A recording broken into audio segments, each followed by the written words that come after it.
And I mean, I've witnessed it, in environments where people are experiencing, the psychological safety to show up and, the ability to trust, to have the courage to take interpersonal risks, to have a voice, to share feedback honestly and openly, to be accountable, to collaborate. I mean, wow, the results of that are impeccable.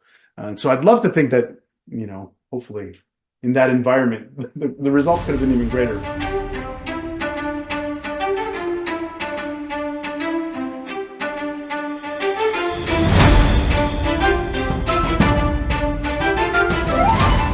Welcome, I'm your host, Stefano, and this is When Leaders Talk, a podcast about leadership and most importantly, about leaders.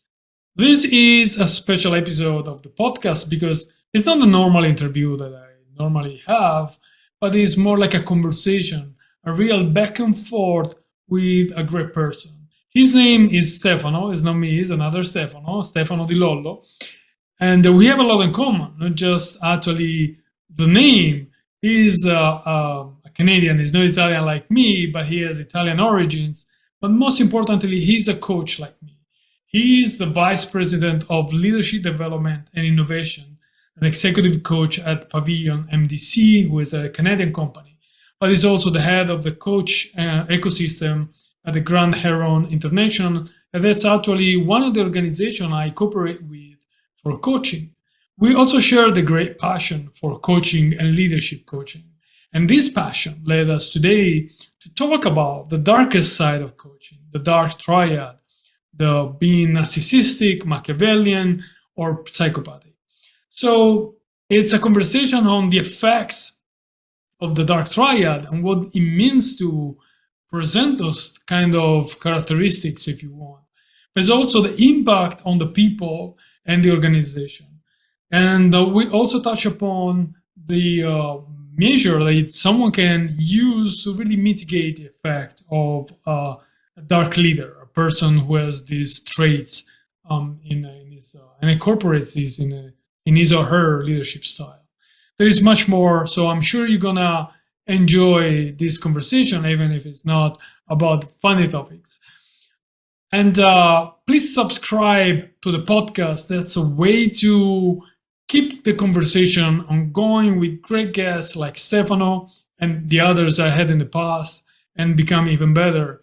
And also follow me on social media. I will put the link on the description of the episode.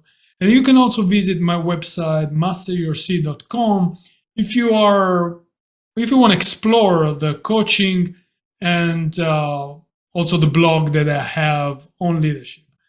Well, with no further ado, Stefano Di Lollo.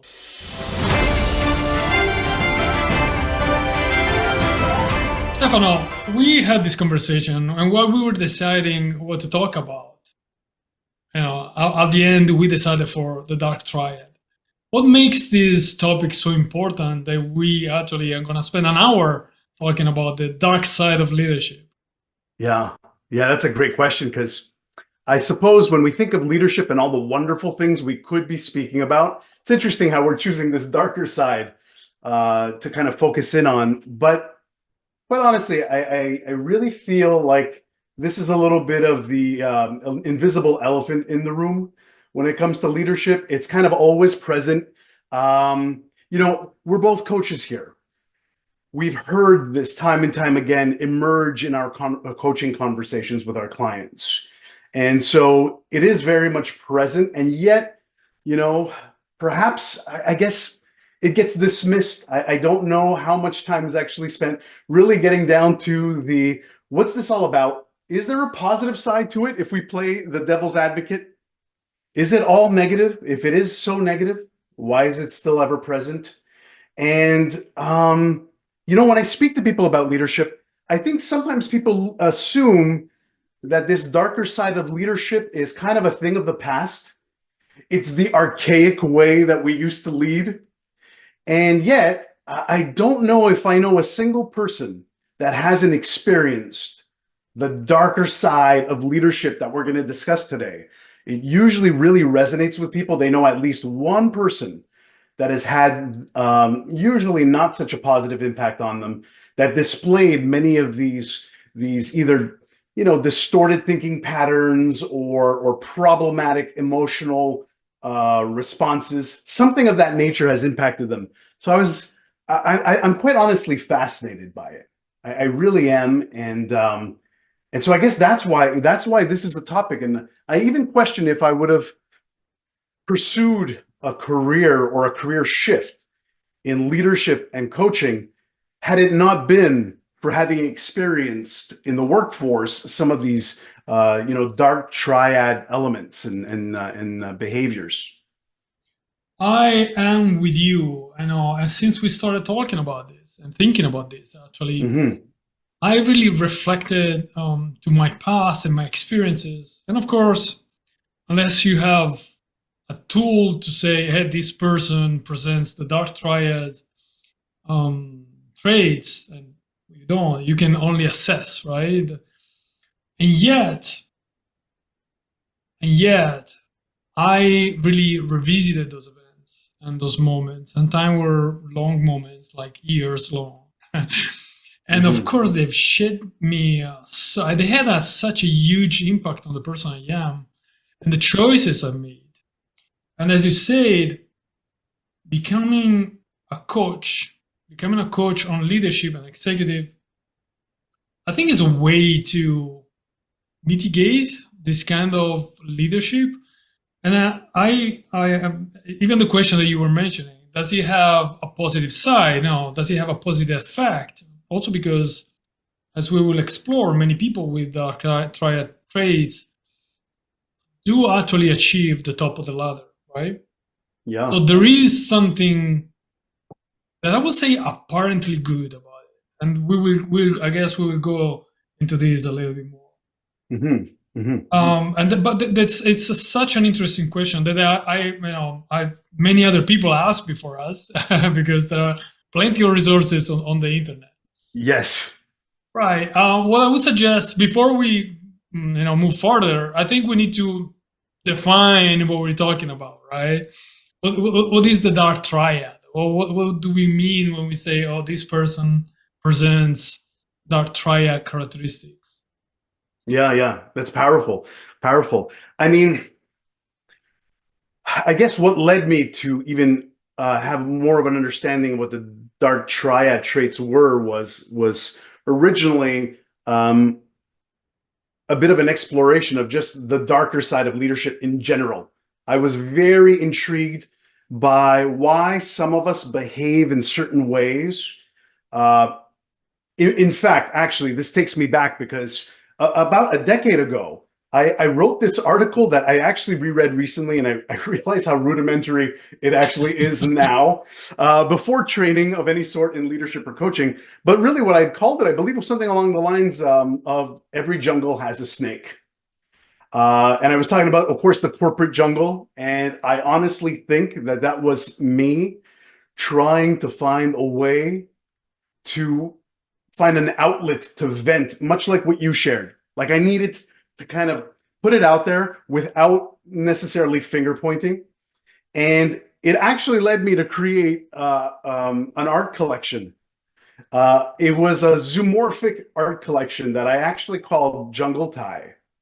And I transformed human beings in the corporate environments into animals in suits, and it was kind of meant to have a dash of humor, but it was actually a little deeper. It was looking at traits that were what I considered dark leadership, and what I realize now is a lot of those traits are actually outlined in one of the very popular and well-known and tried, tested, and true assessments called the Hogan assessment, which was by Robert and Judith Hogan. I think it was like around 1997. So they came up with, I think it's an 11 scale assessment here with all of these traits. And it was actually quite fascinating because I've actually revisited that. And I was like, wow, I was actually drawing about a lot of those traits. And then what I realized was that in research, this dark triad kept coming up that kind of incorporated some of these traits in the Hogan. And what was interesting was, I mean, I guess we both are very well aware because we've discussed this before. I guess the triangle is, of course, narcissism. and not necessarily in this order, I guess.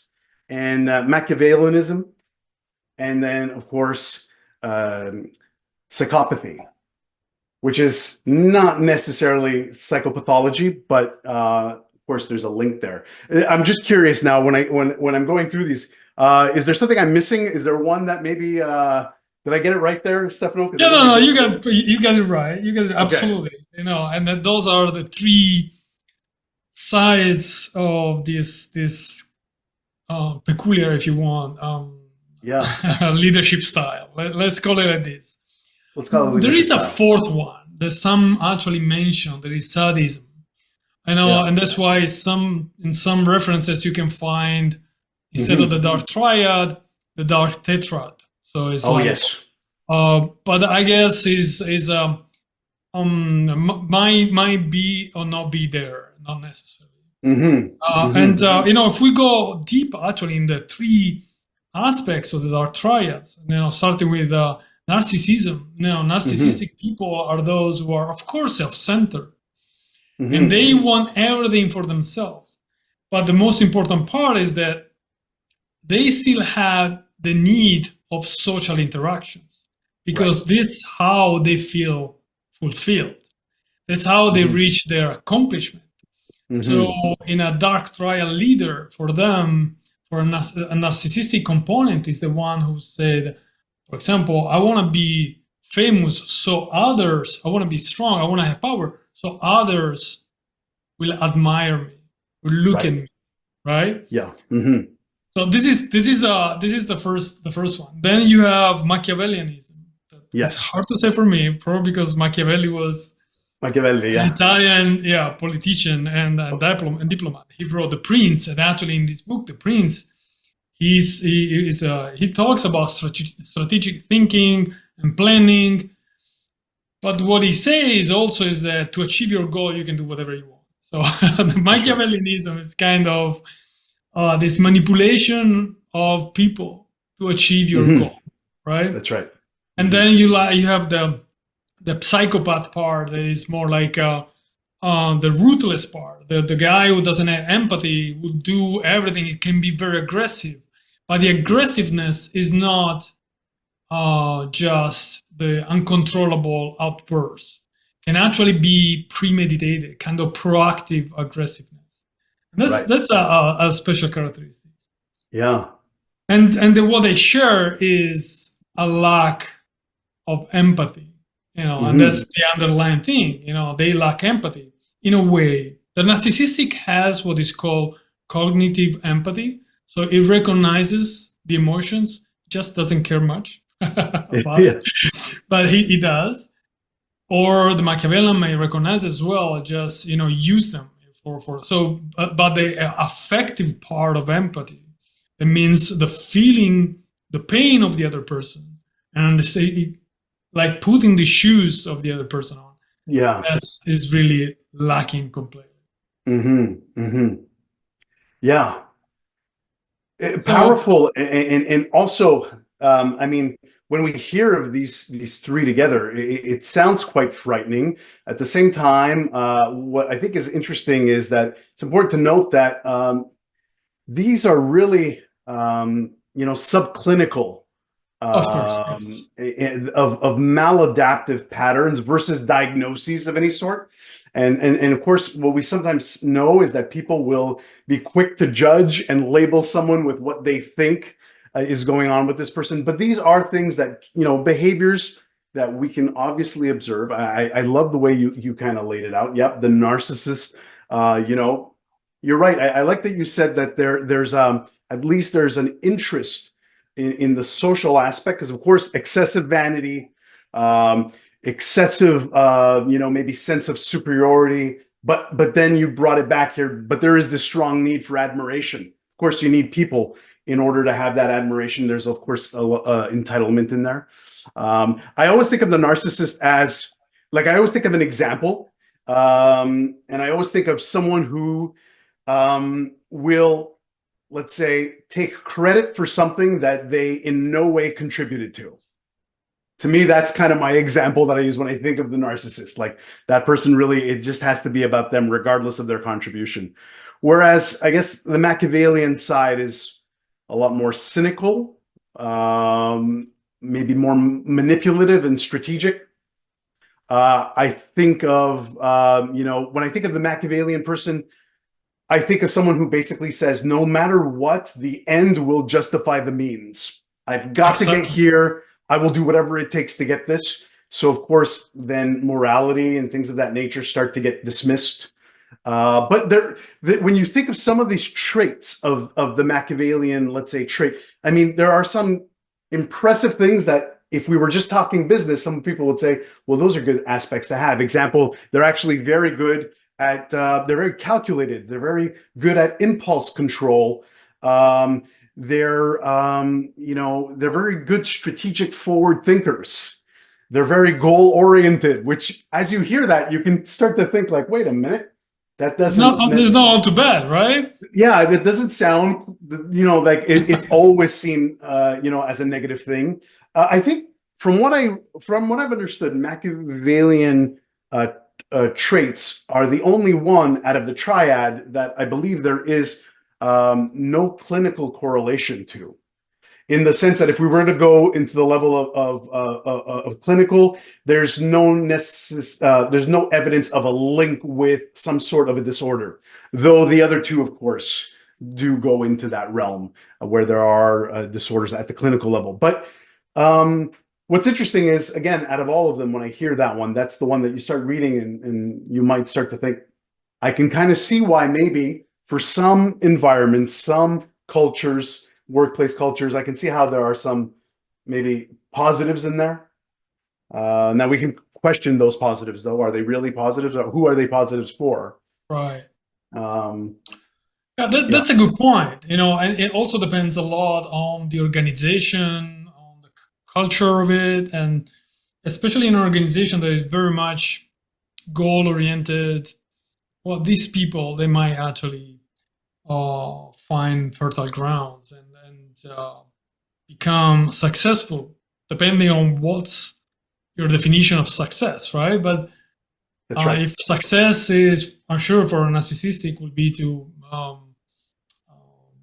achieve the highest ladder of the highest position in the organization on the Machiavellian too. So it's if you want to measure success like that, oh yeah, those are the perfect people. Right. They can be ruthless. The one thing, for example, that psychopathy brings is this decision making. They make decisions, Hmm. they make even risky decisions Right. because is um, in their personality. Yeah. And sometimes it will pay well, of course, it will achieve results. Other times it's a risk that you're running and it's not so successful. So I see and I've seen actually how people that will present these traits can actually really reach the top Right. of organizations. Yeah. But as you mentioned, what's left? What's the Right. real result? Yeah, exactly. When I think of, the ends justifies the mean, at what cost? And when I say at what cost, I mean, what about everybody else involved at this level, so fantastic. You made it across the finish line. The only thing is you knocked over everybody on the way there and they're injured actually. And so now if that was your organization, you've got a massive problem, But I think there was this one German study. It's actually, I was going to say it's recent, but I think it's more along the lines of under a decade old. And I believe what they made links to was, I believe, the narcissistic trait could lead to a positive correlation to, I believe it was salary, mainly salary.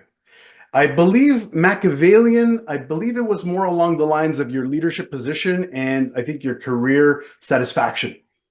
And from this specific study, they actually said that the psychopathy actually didn't show very positive results for anything that was measured whatsoever. And what's interesting is I actually have it somewhere here. Actually, um, for those, you might have some listeners who are curious about this. Now, this is mainly coming from academic research Right. articles, which for some people, they're not the most exciting to read. This one, I have it out here. It was called "Do Bad Guys Get Ahead or Fall Behind?" And it was actually the relationship between this dark triad and career success. And what I love about it is they go into detail about, like, the why is it that, let's say, narcissistic traits might lead to a better position or a better salary. And they really break it down well. Like, well, they actually probably excel at impression management, which is, how the sum of all of the actions and effort that you're going to put into making sure that people perceive you a certain way. So, I mean, regardless of what anybody thinks, that might actually influence people. And of course, you end up, moving along. So, in no way am I saying, well, everybody should be doing this, of course, but it is interesting to spot that, oh, wow, well, I can see why that is under those circumstances. Again, I keep my mind, and I'm sure you're the same way, Stefano. My mind keeps going back to the people that are being impacted around. And I keep telling myself, like, this can't be encouraged, though, No, but you're right. And the correlation is in two ways, if you want. Because other research, what I found out is that people going up on the ladder, they become more keen of behaving like a dark triad. Let's call it a dark leader. Right.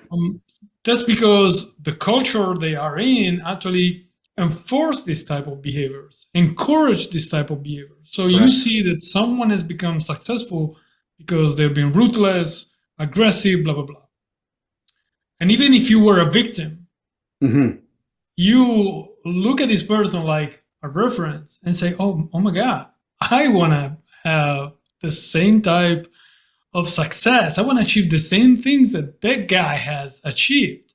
So I'm going to be ruthless as well. I'm going to be violent. I'm going to be focused, strategic, manipulative, and all these kind of things because that's Yes. I want to be. So going up on the ladder can actually push you towards the dark side. Yeah.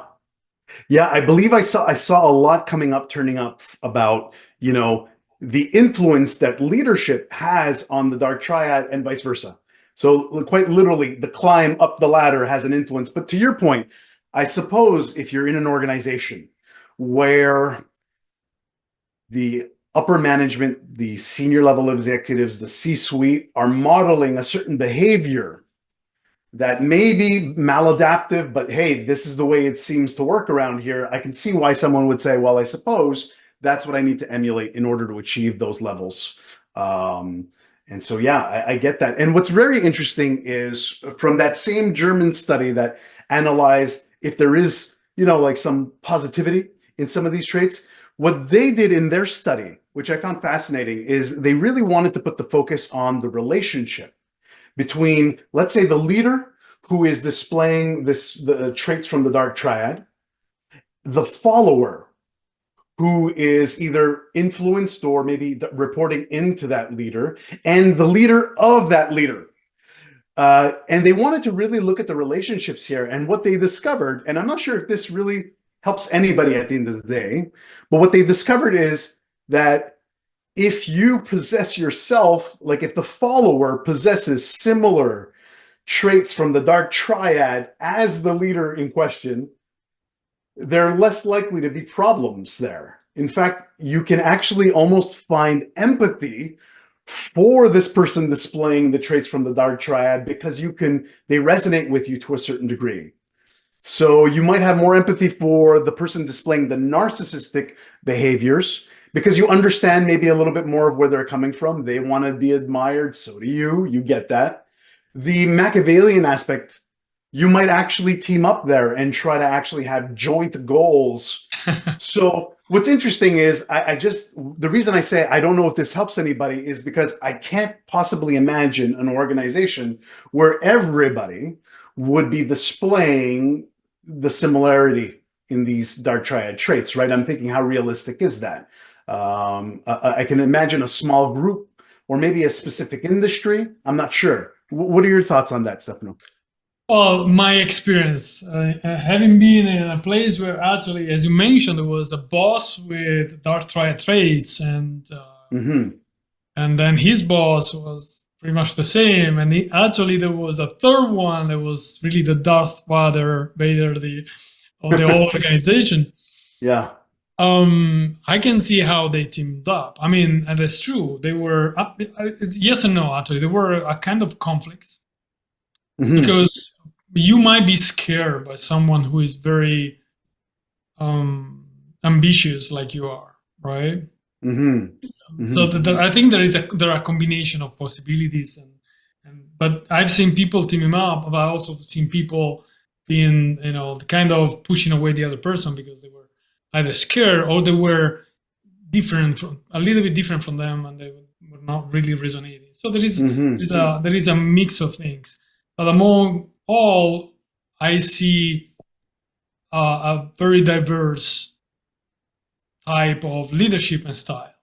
That means that Mm-hmm. you might have the dark leader, but you also might have the more assertive, the more the servant leader, especially, of course, especially in big organizations. Despite the cultural organization, my reward those who are very task result oriented, Mm-hmm. Mm-hmm. and these people they align well.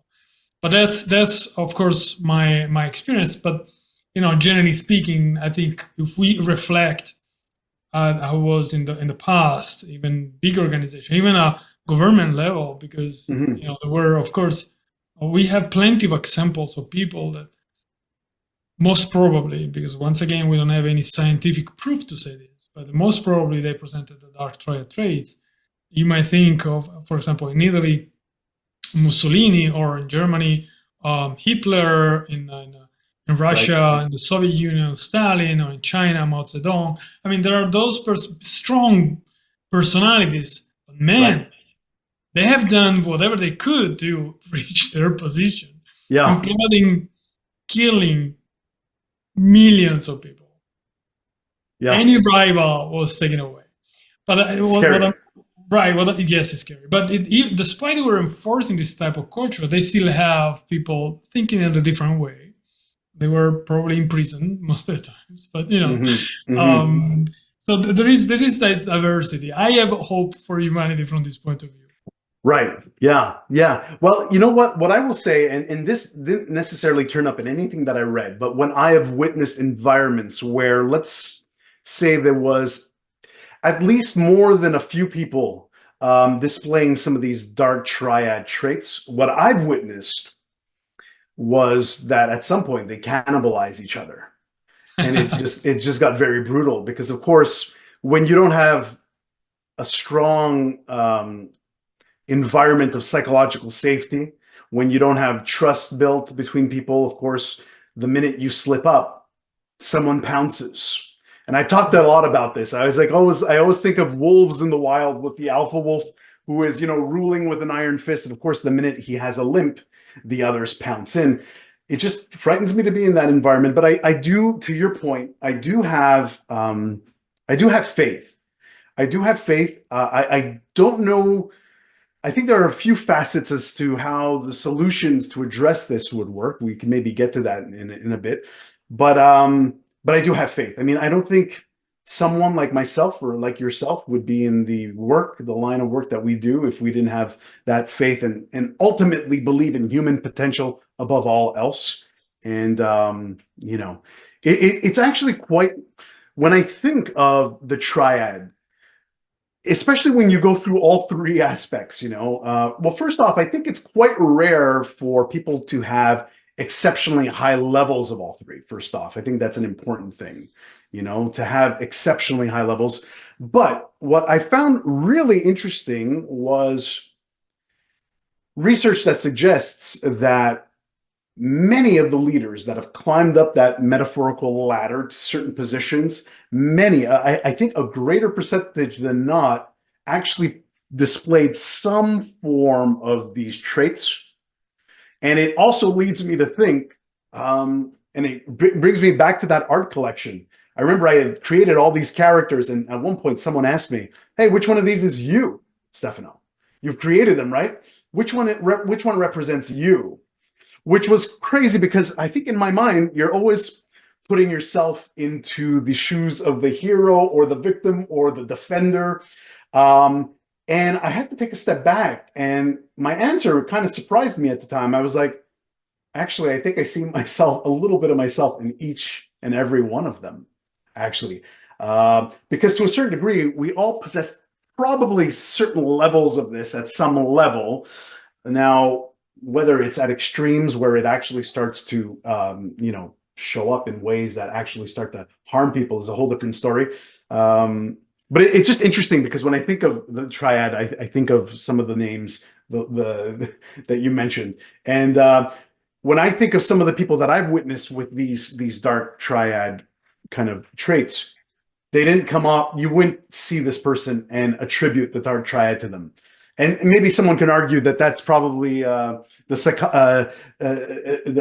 psychopathy part of it, because they're usually quite good at superficial charm and not seeming like some of these other things are going. But what I've noticed is it is possible to have also people who are quite good, good people who are displaying some of these, maybe sometimes consciously, maybe sometimes unconsciously.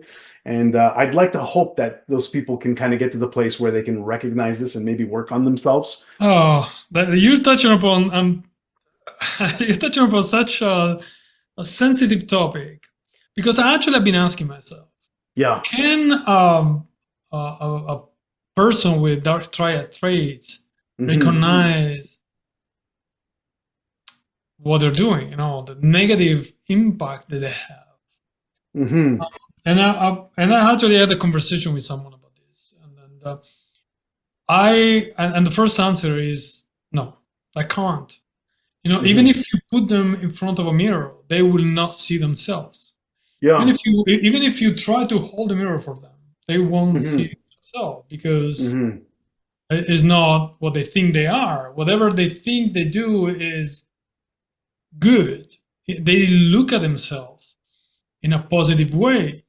They are the leaders they need to be. They are the achievers. They are planners. They have all the qualities for the organization to succeed. Right. That's what they see. They don't see the rest. And when we're talking about the rest, is the people around them. They don't see the people around them, how damaged they are. And when we talk about damage, Stefano, I love your name, by the way. When we talk about damage, there are so many levels of damage, because there are, of course, brain damages. And I'm not exaggerating. We're talking about serious problems for people who, especially, of course, more probably sensitive, fragile people. Then you can have physical damages, physical injuries, cardiovascular problem, under stress, caused by stress and tension and this kind of feelings. And in extreme case, you have suicidals.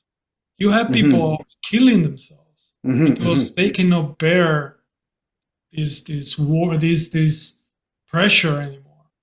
Right. And they don't find the small spark probably inside of them to keep going, or to heal, or to find a way to keep the head above the surface, right? Yeah.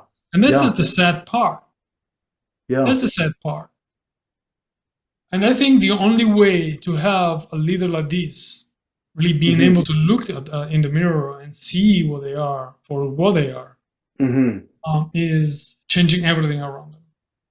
It means changing the culture around them. Right. You need someone, the emperor is naked, the king is naked. Yeah. You need someone to point at this person and say, no, you are naked. Right. You are the problem. Yeah. Yeah, well, you've got me thinking, because now I'm thinking of the triad, and I'm thinking, I guess the exception for me, maybe, now that I'm reflecting here, the exception, I guess, is the psychopathy, I think, is a little bit more of the one that's a little bit touchy. I guess in my mind, what I'm thinking is the variable is, to what degree are you displaying the Machiavellian trait or the narcissistic trait. Maybe there's more to work with for someone who's displaying a certain level of those. To your point, maybe if they do experience all three. What's interesting that I think you touched on there is, I mean, we know as coaches, I mean, there are coaches that, have, of course, the philosophy that there is no such thing as someone who is uncoachable. That having been said, of course, if someone's mind isn't open to coaching, we know that it's a gamble, right? Someone that's been actually labeled as toxic, that has lost trust, faith in themselves and the organization, will have a difficult time, let's say. We're not quite sure how that will work. So if we can't, I mean, certainly coaching could potentially somewhat aid someone, but I almost feel like that's picking away at individuals one-on-one. What I'm hearing you saying is, if it's an organizational solution where the organization, makes it very clear, what their stance is on some core values and beliefs, and maybe incorporates that into the narrative, into the training, into the way things operate, into the repercussions for certain. I suppose that you're saying the environment will obviously influence someone within this, and they will adapt to that new environment. Is that kind of? Oh yeah. And this is what I see in my mind. And I've been thinking about, of course, what you can do, and also in the conversation that I had. Mm-hmm. I think there are different levels of things that we can do. In the short term, the first thing that comes to my mind, for example, is to help the victims, right? So right, absolutely. Try, as I said, those people can be highly damaged. In the midterm, what you need to do is trying to isolate those people, recognize, right, identify, and isolate in a way. Yeah. Trying to avoid them to do all the damage they can do, and mitigate in some way somehow. In the long term is, of course, also changing the culture, but it requires time. Even in a small, well, probably in a small company, it's quite easy. You change the CEO and a few others, and you're good. But in a bigger company, like the one I've been in for 31 years of my life, I'm not saying it's a toxic environment, but just using as a reference. In a company big, in an organization big like in the Navy or the military, you need years and years and years of teaching, coaching, and combination of things to finally rule out whoever has these characteristics, and then they will be ready to be coached. Then they will be ready to understand how harmful they are. And funnily enough, in my search, actually, my coach, Julie, we were talking about Dark Triad, of course, as always, and that's been a topic in these days. And she pointed out to a website that is called the Boss Whisperer Academy. Basically, it's a psychologist. She's called Dr. Croshaw, and she wrote a book that is called, I had to read it because it's long, Grow Your Spine and Manage Abrasive Leadership Behavior. What she does, actually, she coaches what she calls abrasive leaders. The most abrasive leaders. She gets right into the lions. Lions, them, yeah. But as you mentioned earlier, the first thing you need is for the other person to be willing to be coached. Otherwise, it's gonna waste of time. Or they have to experience the pain points that will come with that behavior. Because again, you can climb to the top. It'll probably be pretty lonely when you get there. Especially, we know for a fact. I'm going to say based on what the research is showing us, we know that mainly when people display the traits from the triad, the perception of their leadership is obviously much lower, poorer than if, of course, someone wasn't displaying that. Which kind of gets me to think of what you were saying, though, because I'm going to throw maybe a hard one at you here, but I'm thinking, so how would you see this playing out in an environment where, let's say, the senior executives, the top of the corporate ladder in a specific environment, if the research suggests, let's say that, many of those leaders will actually possess these traits. And if other research suggests that actually when you are somewhat similar in terms of, your dark traits versus, let's say, your leaders or your followers, chances are things you can actually somewhat continue. How would you picture an environment like that, ever being, I don't want to use the word fixed, but improved on, in terms of that, when it's kind of not that easy to say the CEO and the president are out because we've detected this? What would you picture for that? Oh I know well, that's a kind of I threw you probably one of the hardest questions no. there. Actually, that's a great question. Thank you, thank Yeah. you. I mean, and that's where, for example, if you work in that organization, there is not much you Mhm. can do, right? Because if you go to Right. your HR and complain, oh man, you're gonna get fired on the spot, right? They're gonna Hmm. either isolate you, they will do everything for you to leave, and probably Hmm. leaving Hmm. is a good exit strategy. What you really need, and it's something that is lacking in many places in the world, is a legislative help. You need the I see. government. You need someone else to kick in. You need Hmm. to. So there are a few things you can do, right? You need to collect, of course, proofs and reports. You need to write down things. You need to Hmm. gather evidences, and then you can go to the police or whatever and denounce these people. If, of course, there is a law that will protect you, and that's if, because we give it for granted. But actually, I was having a conversation like this a few days ago with one of the victims, and she had to leave the company. And now, after her retirement, she has drafted a law in Michigan and Rhode Island to actually enforce psychological safety in the workplace. Hmm. So Yeah. it's not granted. I mean, probably if you are in Sweden, in Norway, in those Scandinavian countries that are always ahead of everyone else, especially when it's social welfare and well-being and protection, blah blah blah. They are always mentioned among the best countries where to live in, right? They Yeah. have a strong legislation on these kind of things. In other places, they don't. They simply don't. Fascinating. Yeah, that's fascinating that they've actually been able to bring in legislation. I could picture the response people would have, because many would argue that, well, government is riddled with the exact same dark triad, of course. Um, So but true. at the same time, I mean, look, at the same time, in fact, actually, our colleagues, Mirella and Natalie, Mirella de Sevilla and Natalie Dore, actually had a conversation. Actually, it's actually available online, about whether there is more psychopathology in business than anywhere else. And I believe, I'll let people, if they want to listen to that, listen to it. I believe it was inconclusive in the end. But what I have witnessed is, of course, I've witnessed some of this dark triad in different environments. So for a time, I was in academia where there is no authority, and I saw it there. And so it probably also exists in other, clearly, probably in government. I'm certain some people would agree on that. It's just interesting because I sometimes I'm trying to wrap my mind around how something like that can get solved. And quite honestly, it overwhelms me to think of how we would actually do it. Not suggesting in any way that what you're saying is unattainable, but it's like, wow.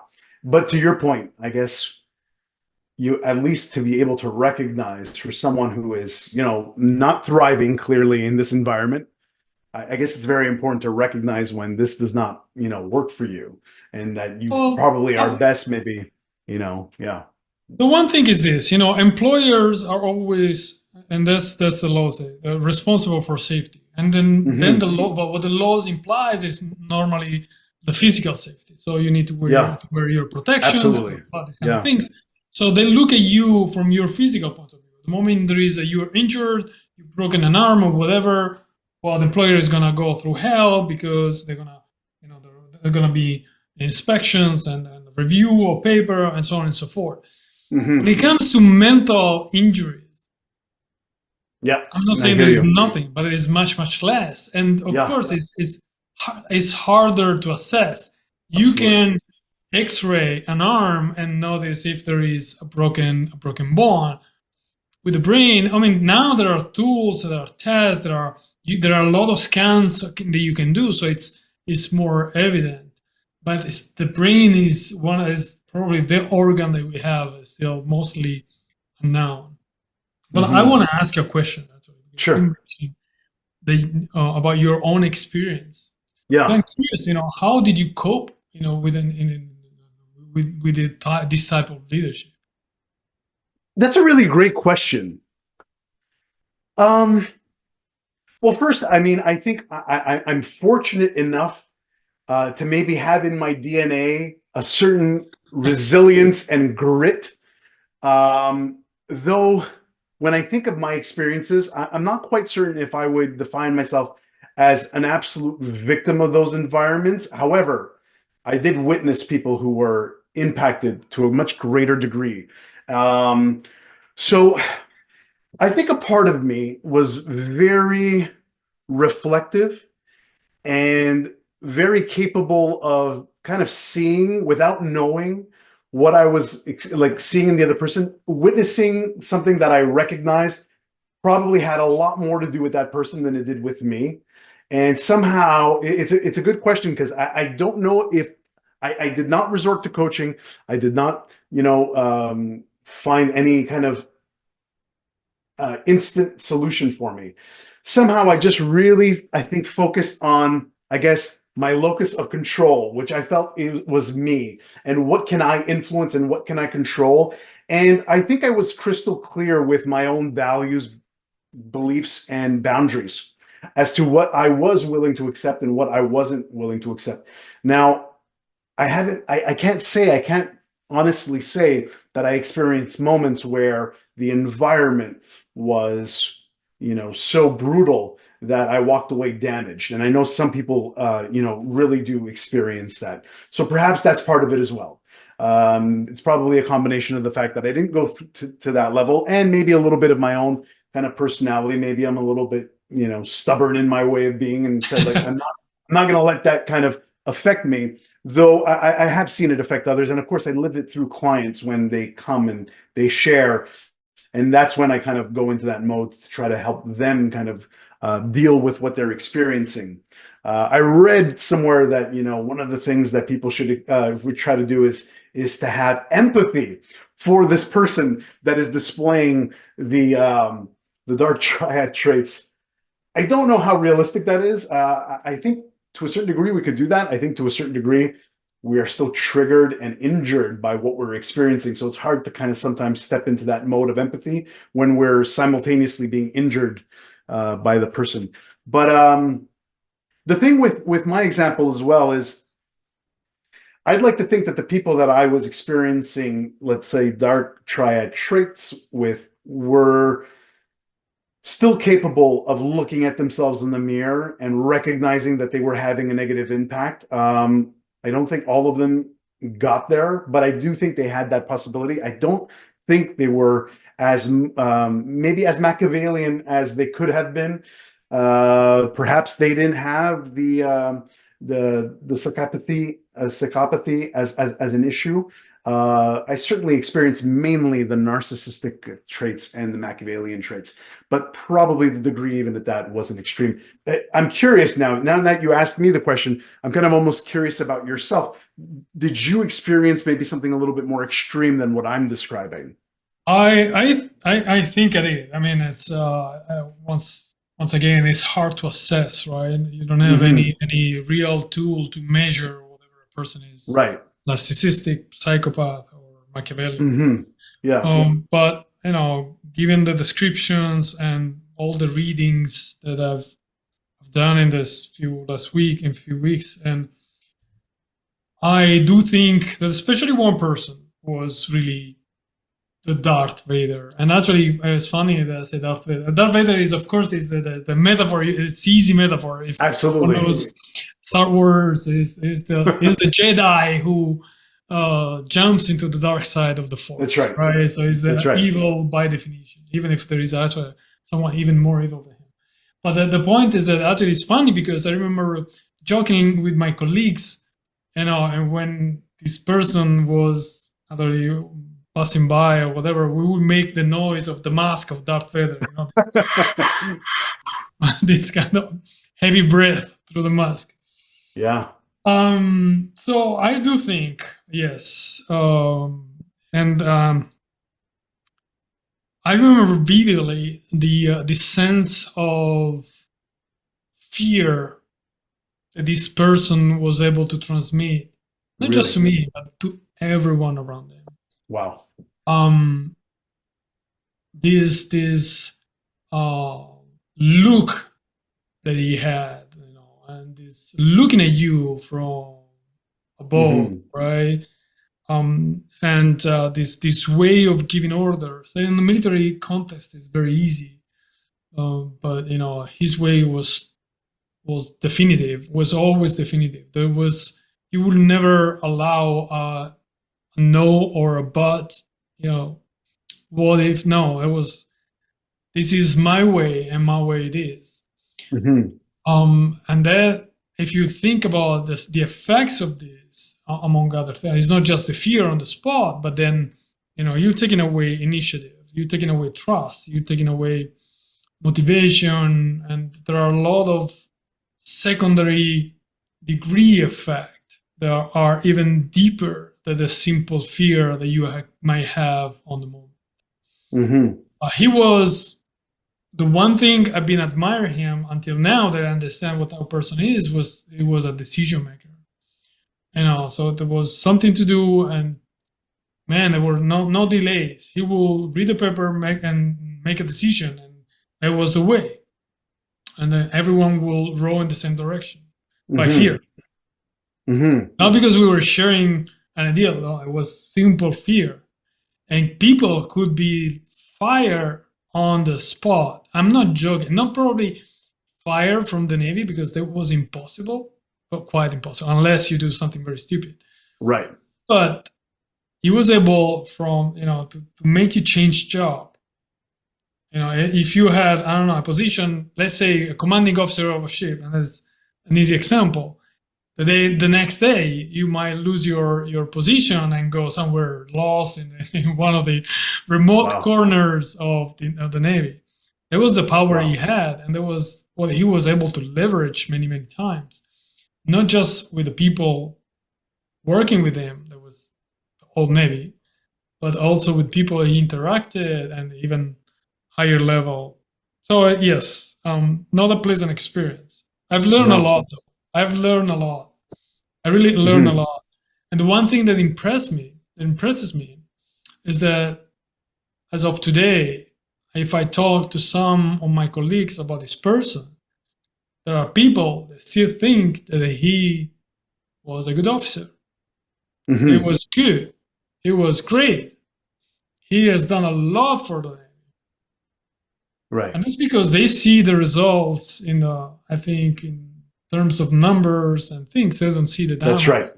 That it's like the way we started, right? How do you define what made him good, what made him successful, right? At what cost, you know? Um, so you're suggesting that some of those people, though, are well, certainly maybe they're still admiring a certain aspect of what he's accomplished, but are you suggesting to some of the other people that some people kind of still stick with it and maybe grow from the experience? In different degrees, I guess. I mean, Okay. I'm not saying that everyone was sharing his way of leading. They were, and that's the funny thing is like they were focusing on the results, not Hmm. how you reach the results. Right. Would have been able to reach the same results with a different type of leadership? I think so. I Or honestly think perhaps, so. or perhaps greater results. Maybe. I'd love to Absolutely. think that if everybody is thriving, then the results should be greater, hopefully. Right. Maybe it's a little utopic, but I believe in that. I mean, it's why I believe in environments of psychological safety. I have to believe that people, and I mean, I've witnessed it, in environments where people are experiencing, the psychological safety to show up and, the ability to trust, to have the courage to take interpersonal risks, to have a voice, to share feedback honestly and openly, to be accountable, to collaborate. I mean, wow. The results of that are impeccable. And so I'd love to think that, hopefully in that environment, the results could have been even greater. But I get that that's up for debate, I guess. For some people, maybe they'd say like, no, it's actually the way he was that led to those, right? Yeah, maybe. Yeah. So we don't have much time left, but let me ask you, since Hmm. you had a great experience as a coach, you said, as you mentioned, dealing with a lot of, let's say, victims of, well, we can call them victims without naming. Yeah. Sure. Um, what are the tools that you would recommend to these people, or you have recommended to these people?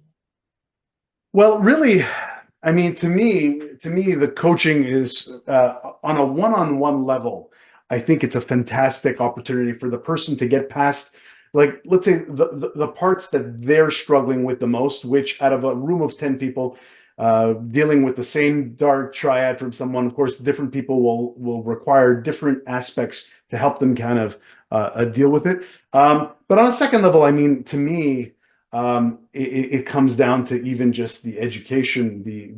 Ideally, in environments where an organization recognizes that there are some of these problems, they bring in some really great training, ideally that allow people in groups to kind of work together, to kind of define how they are agreeing and committing to work together. I mean, I'm a huge believer in um, a team charter of this is how we are all committing to show up.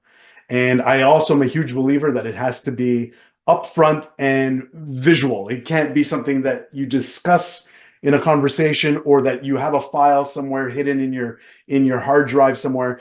I really believe in that, and I believe in trying to rally the troops. No pun intended, of course, with a military background, That's but okay. to commit to this kind of thing. I think that's really important.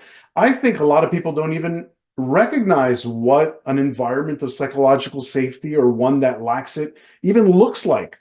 And I also think that sometimes, we also have to look in the mirror at the same time. Like, I know we might be the victim struggling with this. Sometimes we can't be surprised if we ourselves are displaying some of those traits ourselves to a certain degree. And I'll be super honest with you, Stefano. When I think of my initial leadership roles, I don't think I was a great leader. I don't think I was a bad leader, but there are times when I think my desire to push my hidden agenda, my desires, my needs, my goals took a step at the forefront. I think sometimes I forgot to consider the collective, the pride. And well, I'd like to say that I've gone way past that, of course, in leadership, but I really would have loved the opportunity have been exposed to that. I also really do think assessments are fantastic. I know that sometimes people get very opinionated on whether they're necessary or not. I think they're really great catalysts for reflection to discover a few things about yourself. That's another tool, I guess, that I would say, and I always kind of hope that not everybody waits until an assessment is offered to them, but rather like takes initiative to say, "I'd love to know what my communication style is," or like the Hogan, "I'd love to know if I possess some of these." Dark side qualities that maybe I can work on so that I don't have to maybe have a negative impact on people who surround me. What are your thoughts? Any tools coming to mind when you asked me that? Did you have already maybe some Oh, tools no, that? no, no, actually, I love what you said, and it is important. One of the things that really, still, my experience, right? The one thing that kept me going was, of course, you need to be strong on your own a little bit. You need to have built some resilient mechanism, otherwise, you might risk actually to collapse. But what really kept me going was the power of the community, Yeah, and like a supportive network. And I was lucky to have the supporting network in the family, friends, but also in the same working environment. So yeah. I mean, I was not even the worst victim. I was not even the target, the primary target. We were Mm, all together, and some of us suffered more. And I remember one guy actually. He left the Navy because of the damages that he received from a mental point of view. mm-hmm, mm-hmm. Um, he was pretty much forced to leave the stress and everything else. So Wow. the power of community was the one thing that really helped me. And if someone doesn't have, of course, and I want to use this microphone to say this, if someone does not have this network, well, they can reach out, and it's not about coaching. It's really about supporting and give other tools. It's not because it is important to have someone to confide in and someone that you can vent, and Absolutely. let everything go and express your grief, pain, whatever it is in your heart and mind and body, and let it go. I think it's fundamental.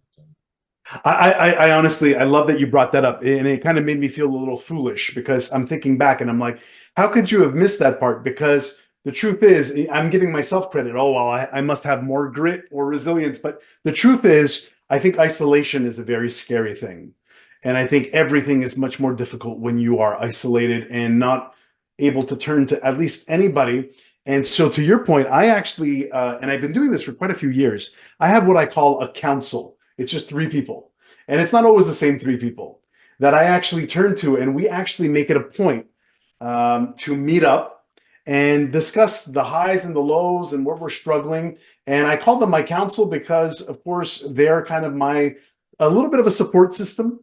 And they don't always have to be in your organization. Sometimes it certainly can help. Sometimes it can actually help if they're not in your organization to bring you kind of a little bit of more of a neutral perspective without knowing the story. And usually in my council, I mean, I think having anybody to turn to is a good thing. But I like to have diversity in my council. I like to have at least someone that thinks a little like me. They're my cheerleader. They might think in similar patterns. That helps me.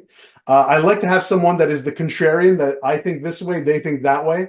And usually I like to have a bit of a wild card, someone that I don't really know kind of which way they'll go. And, I like to make it a social event. And so sometimes I will say, guys, and I say guys, but of course there could be women involved there too. Hey, do we go for drinks? Do we go for drinks? There's a few things I want to kind of get off my chest that I want to pitch your way. So I'm really glad you brought up the community part because I mean, I think as human beings, community is extremely powerful. And if you're going to go it alone, I think it gets quite dark. The dark triad is much darker if you're dealing with it alone. Yeah. And consider someone will get along and will find a community, something in alcohol or drugs, and that's even darker. That's even darker. Absolutely. So because I recognize that sometimes family isn't the most ideal to turn to because of course our loved ones might have their opinions and what they think is best for us.